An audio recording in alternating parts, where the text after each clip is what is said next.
Have you experienced narcissistic abuse and feeling those hurtful words and actions by a narcissist? Well, this video is for you. I am a survivor of narcissistic abuse, and I started this channel to help people like you overcome the impacts of narcissistic abuse. And specifically, I'm going to offer 3 strategies today to help you rebuild your confidence and self-esteem after you have suffered narcissistic abuse.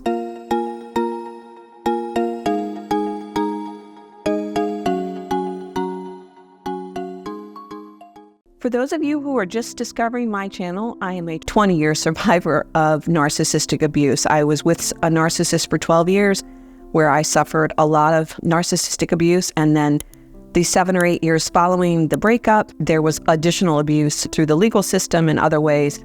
And so I just come on here to help others to overcome this kind of abuse. And that is my mission, to help people overcome this kind of really painful abuse that's like none other. The 3 strategies that I'm going to offer you today were really critical in my healing journey to overcome narcissistic abuse. Although at the time, I didn't know that I was developing strategies. I just knew that I had to get through it. And only in hindsight can I really appreciate their effectiveness as really invaluable tools to healing from narcissistic abuse. So strategy number 1, upon ending my relationship with a narcissist, the initial strategy that I developed, although again, I didn't know it was a strategy at the time, was acknowledging that I needed a substantial break from relationships, or at least the dating relationships. I knew that I needed that pause in my life to figure out what it was within me that allowed mistreatment for so long. And this self-reflection really became a pivotal step for me.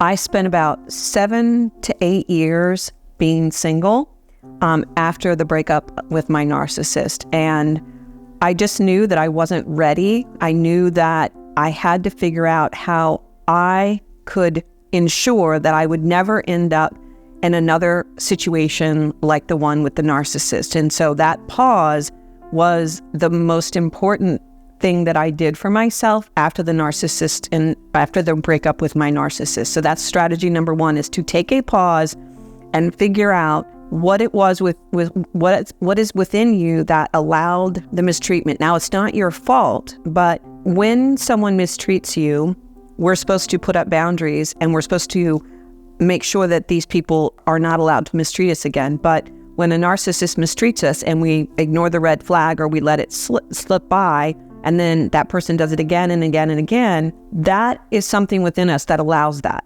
We should be able to walk away. And so we have to figure out what it is within us that allowed that mistreatment. And so that pause is what you need in order to figure that out. And for me, I figured out, again, didn't know it was a strategy at the time, but that pause helped me to figure out that I didn't really know my own self-worth. And because I didn't know my own self-worth, I allowed the mistreatment for so long. And so that pause was really, really critical. The second strategy that I will tell you about is you have to reclaim your own narrative. If you were with a narcissist for any length of time, whether that's an intimate partner, whether that is a boss, whether that is a parent, a sibling, whoever, a friend, whoever that is, when you're around that person does not build you up. That person tears you down. And they do it in very subtle ways, in very direct ways, indirect ways, it doesn't matter. They tear you down. And they tear you down to such a degree that you begin to really believe the things that that person is telling you. So you have to reclaim the narrative, take it back for yourself, and then you have to figure out what narrative you want for yourself. By reframing your thoughts, your self-talk, the thinking processes on how you view yourself, when you reclaim those back for yourself and you write your own story.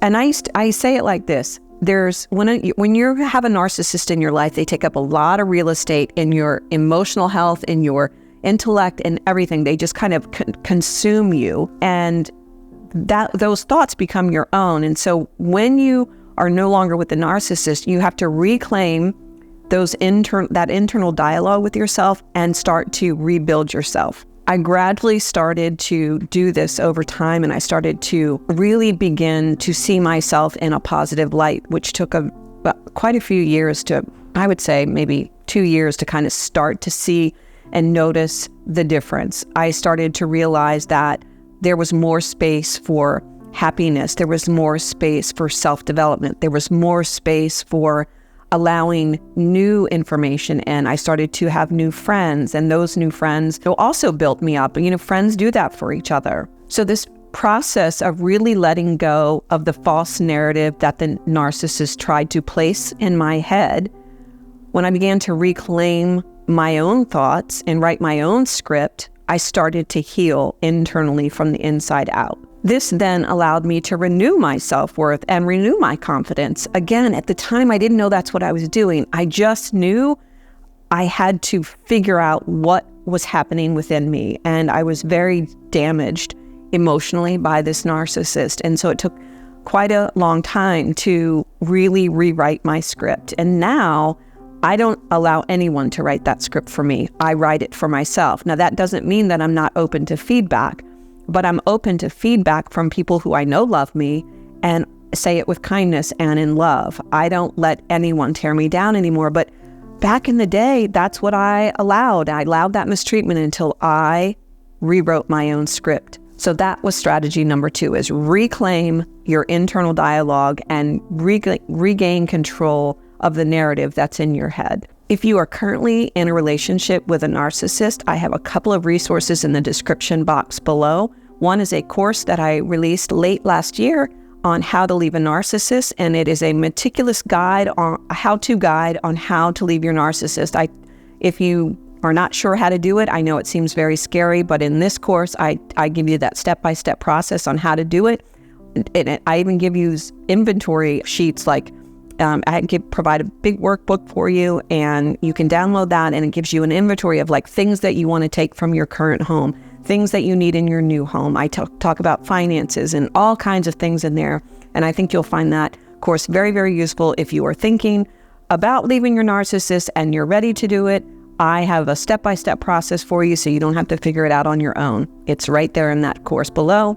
I also just recently released a scenario-based playbook on how to deal with the typical strategies that narcissists use on their victims. Narcissists all play by the same playbook. They all use gaslighting. They all are pathological liars. All of them have a very transparent way of behaving. And while they might come in different degrees, I used to say, and I still do, they're like hurricanes. They're just different categories of narcissists. Category 5 is like the worst. Category 1 is like, he's a narcissist. He wreaks havoc, or she wreaks havoc on your life. But a category 5 might be way, way further down that spectrum. And I developed a playbook so that you can combat the narcissist strategies that they employ. Again, they all use the same playbook, and I developed a playbook for us to be able to combat the narcissists and what they typically do. So those resources are in the description box below. So I hope you will avail yourself of those. I think they'll be very, very helpful.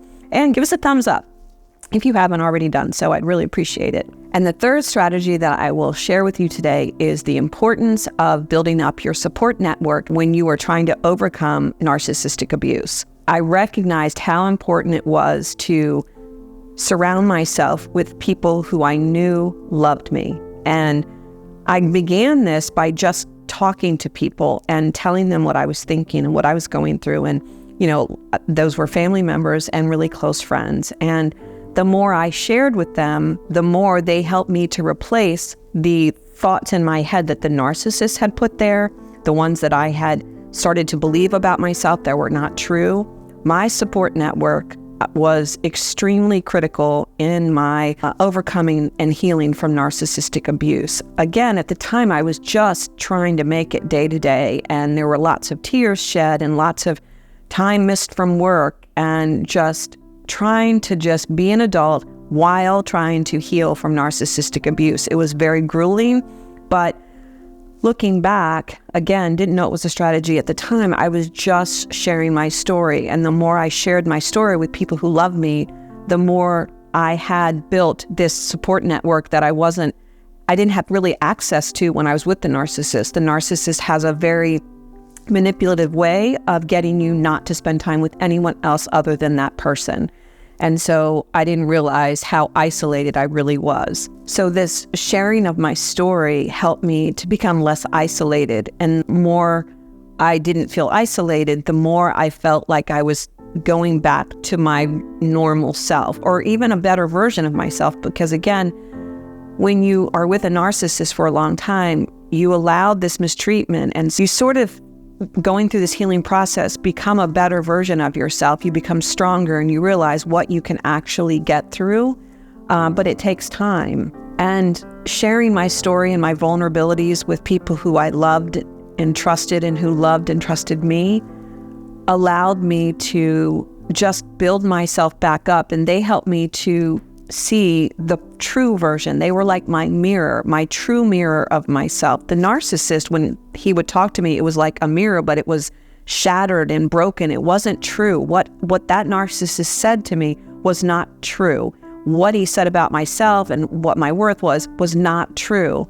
So that mirror was broken. I replaced it with a much healthier mirror, with those who loved me and cared about me. So that was strategy number 3, is just to really surround yourself with a strong supporting network of people who love you. By implementing these strategies, which are to take a break for self-reflection, reclaiming control of my own narrative, and building a strong network, I gradually transformed my life from narcissistic abuse. I gradually healed myself. Now, there were other strategies that I used, but these were the 3 most important ones, was just to take a break and pause.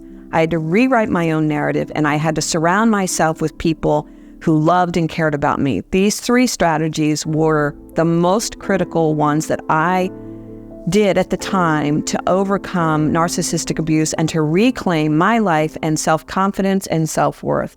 I hope that these strategies are helpful to you, and leave us a comment below if you have used any of these strategies, if they worked for you, and let us know how you're doing. We really use this community here on YouTube to build each other up, and we're here for you at Naked Narcissism. Remember that the path to recovery is individualized, and it's going to take you a different time frame than someone else, but that's okay.